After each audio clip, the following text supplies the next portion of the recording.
Buenos días, jóvenes. Me presento ante ustedes.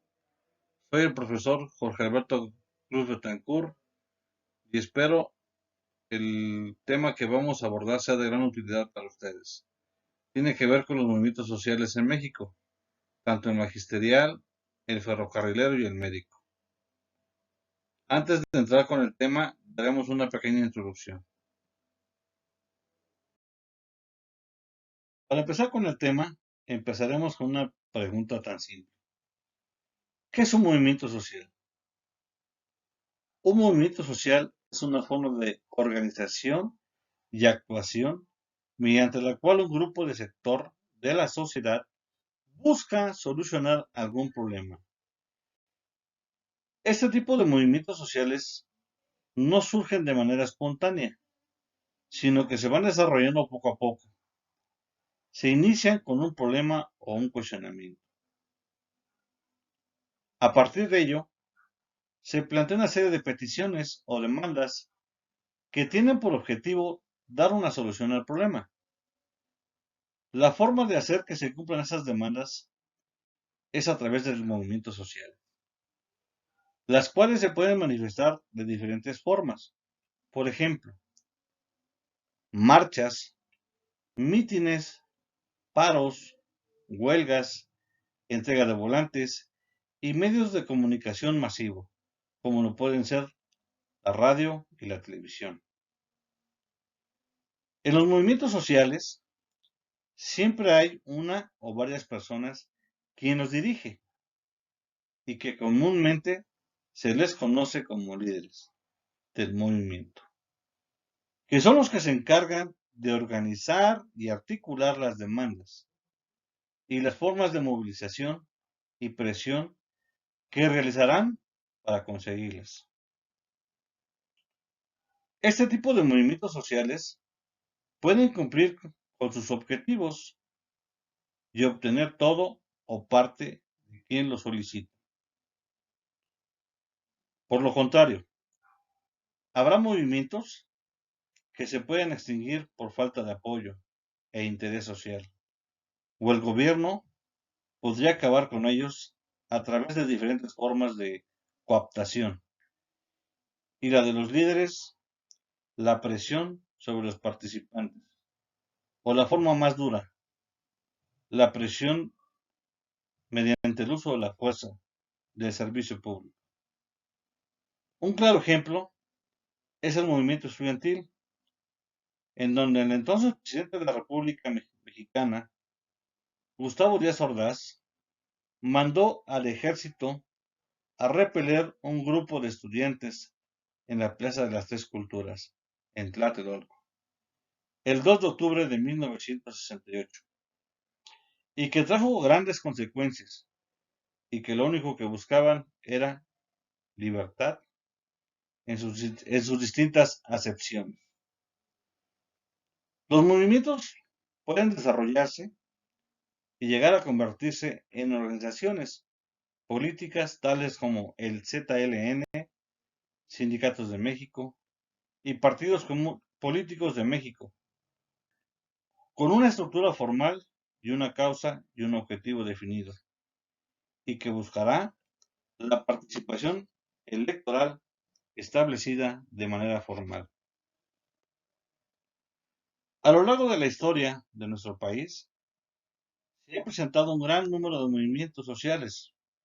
Por ejemplo, en la época de la colonia, se puede mencionar la rebelión de los esclavos en contra de la opresión de la que eran objeto de sus amos.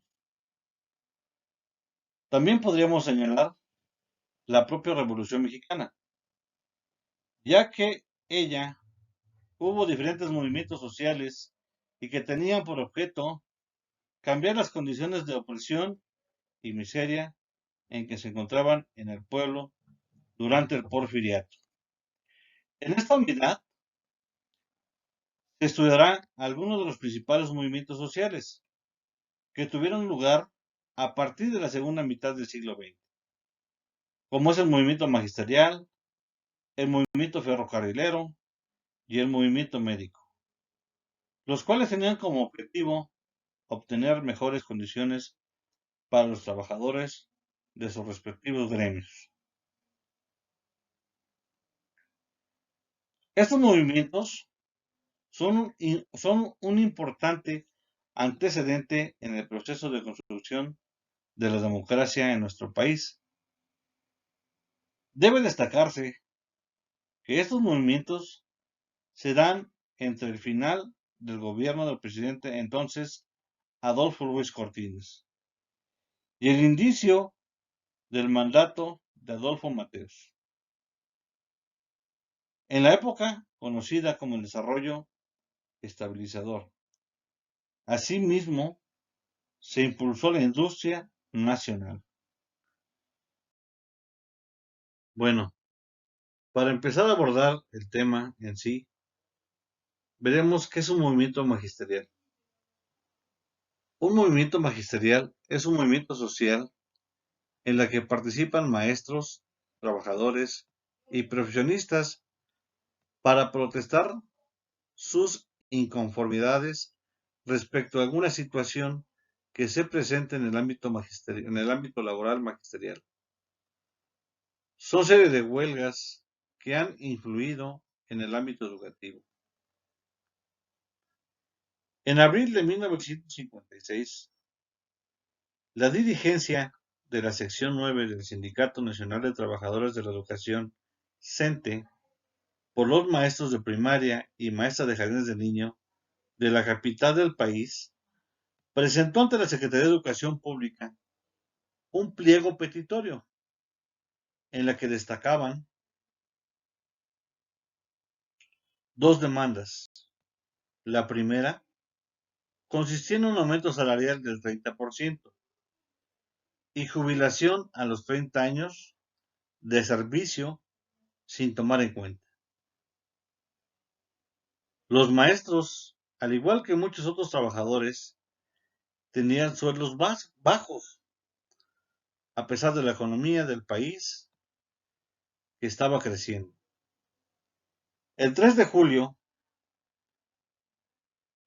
Abel Ramírez Acosta, que era en ese entonces secretario general de la sección 9, convocó a una reunión en el patio de la Secretaría de Educación Pública, aparentemente para reafirmar su demanda. Pero sin embargo, era para convertir esas manifestaciones en un acto de agradecimiento a las autoridades, ya que a espalda de los trabajadores había negociado y aceptado un 14% al salario. Ante esta situación, el maestro Salazar fue alentado por sus compañeros docentes para protestar por esa negociación que no cumplía con sus aspiraciones originales. Ante esa situación, los maestros disidentes se organizaron y crearon el llamado Comité Pro Pliego Petitorio y reforzaron su demanda a un 40% salarial y servicio médico digno. Hasta que la segunda mitad de 1957 se convirtió en movimiento revolucionario magisterial.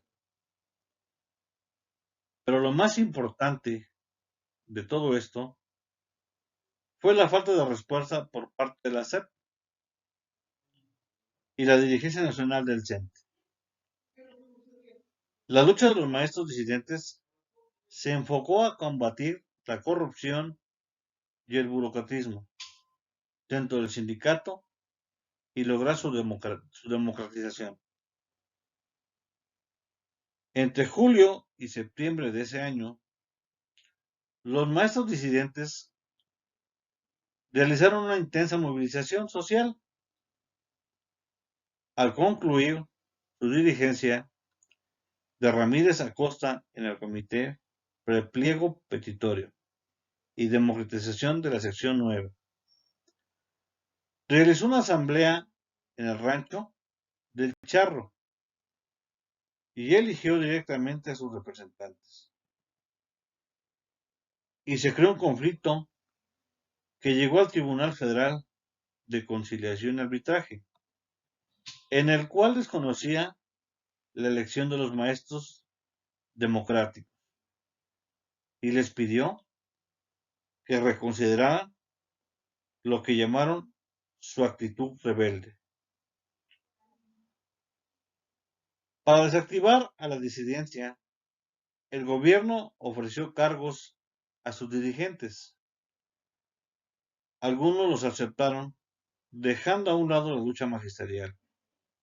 Otros, que no aceptaron, fueron presionados e incluso encarcelados por el gobierno. La parte más intensa del movimiento se dio entre 1958 y 1959. En este último año de su gobierno, Adolfo Ruiz Cortines otorgó un aumento salarial del 18% a los trabajadores magisteriales. Sin embargo, al menos 4 de sus dirigentes se encontraban encarcelados. Los maestros disidentes trataron de unirse a los ferrocarrileros en su lucha democrática. Sin embargo, reprimidos por el gobierno de López Mateos, debido a la presión del de Estados Unidos, y de los empresarios nacionales que veían la amenaza comunista en estos movimientos sociales.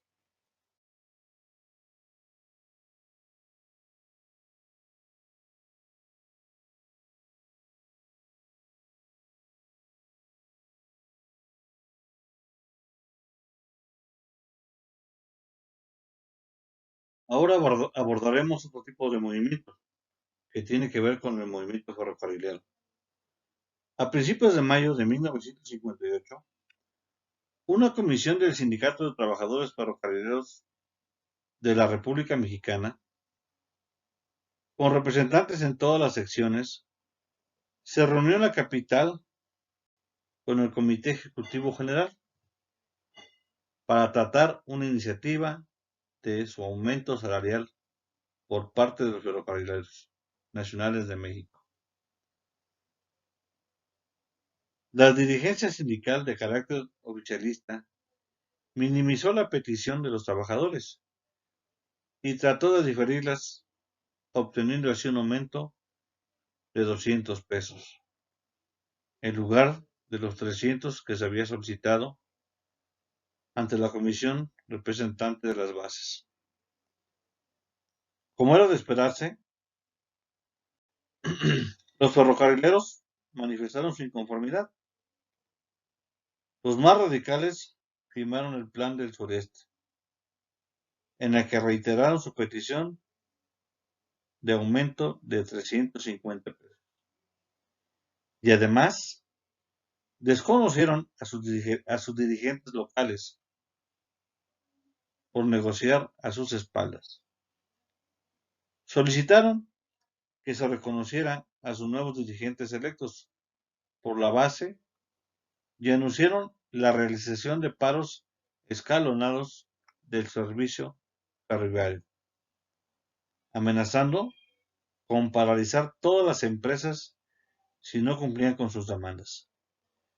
Debido a la falta de respuesta por estos, se empezaron a dar los paros escalonados que iniciaron en junio y los cuales fueron dirigidos en su momento por Demetrio Vallejo, Antonio Mesa y otros dirigentes opositores a la empresa, integrando un comité ejecutivo de la Comisión por Aumento de Salario. Los empresarios criticaron el movimiento por las graves afectaciones económicas que estaban causando y pidieron una pronta solución. El presidente Ruiz Cortines ofreció un aumento de 215 pesos. Tras la renuncia de los dirigentes oficialistas del Comité Ejecutivo General, Demetrio Vallejo fue designado como nuevo secretario general. Los oficialistas desplazados, encabezados por Salvador Quesada, lanzaron duras críticas contra los vallejistas, acusándolos de usurpadores. Tanto Vallejo como Quesada se declararon dirigentes legítimos de los trabajadores. Vallejo organizó nuevos paros escalonados. El Estado calificó como ilegal su elección y se inició la represión contra los disidentes. Hubo un enfrentamiento con la policía y muchos fueron encarcelados. En agosto, el gobierno federal convocó nuevas elecciones de la dirigencia sindical ferrocarrilera. Las propuestas de los disidentes aumentaron y el gobierno respondió reprimiendo con más fuerza. En este último informe a la nación, Luis Cortines justificó el uso de la fuerza pública, calificándolo como medida necesaria para mantener el orden, el progreso y la libertad. En enero de 1959, los ferrocarrileros empezaron a huelga para que el 23 de febrero solicitaron la revisión del contrato colectivo del trabajo. Entre sus demandas destacaba el aumento salarial, eliminación de algunos puestos de confianza y desaparición de la Policía Especial. La huelga fue declarada ilegal y se ordenó a los trabajadores reanudar labores. Y en marzo se inició otra huelga que también fue declarada ilegal. La empresa inició el despido de ferrocarrileros, llegando a 9,000 el número de personas que despidieron. Su trabajo en ese sector. Demetrio Vallejo y otros líderes fueron aprehendidos y se desató una nueva ofensiva abierta y más violenta contra los trabajadores por parte del gobierno. En abril de 1959, Alfredo Favelas sustituyó en la dirigencia del sindicato a Demetrio Vallejo, quien permanecía encarcelado hasta 1970. Las acciones llevadas a cabo por los ferrocarrileros mexicanos a inicios de la segunda mitad del siglo XX constituyen el movimiento sindical independiente más relevante de la época y un antecedente a los movimientos de las siguientes décadas.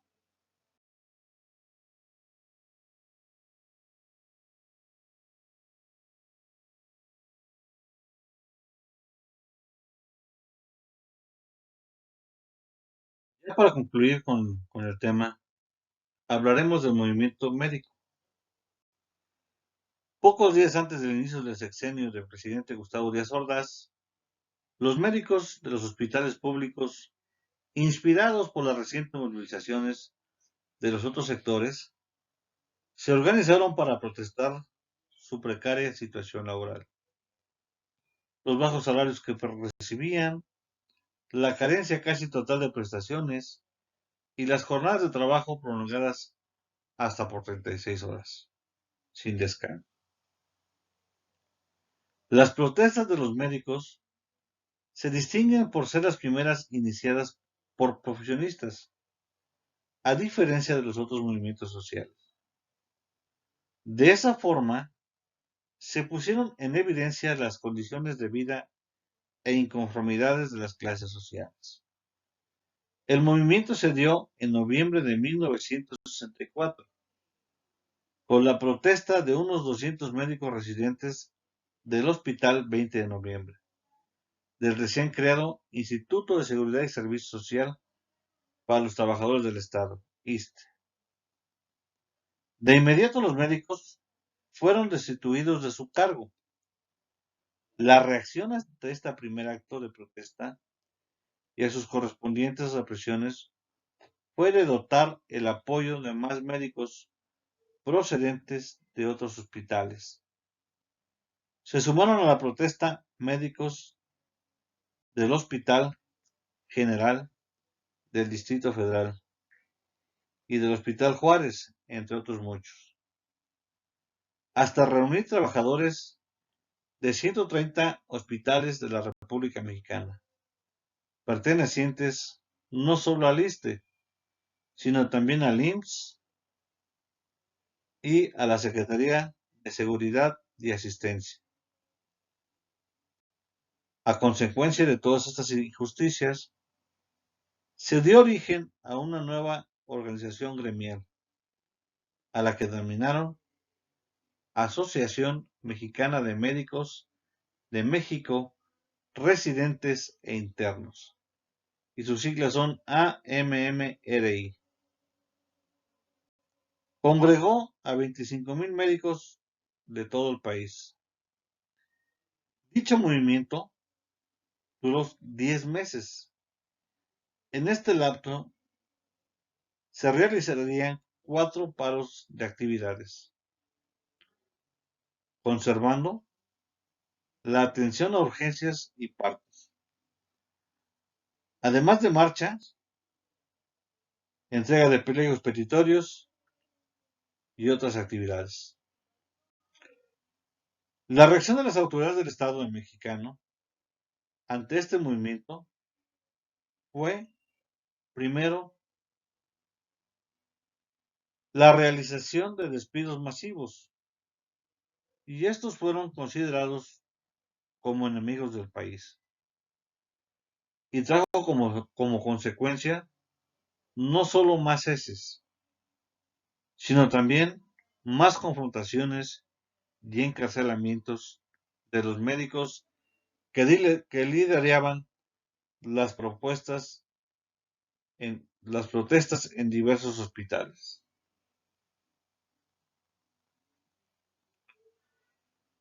El 26 de agosto, el gobierno implementó medidas drásticas. El ejército tomó las instalaciones del Hospital 20 de Noviembre. Los médicos fueron despedidos y sustituidos por médicos militares, y se ordenaron órdenes de aprehensión contra 70 médicos, logrando un grave desprestigio social para estos profesionales. El movimiento médico concluyó luego de estos hechos con mínimos cambios en el ámbito laboral de los doctores, perdón. Con esto damos por concluido el tema, espero sea de gran utilidad. Muchas gracias.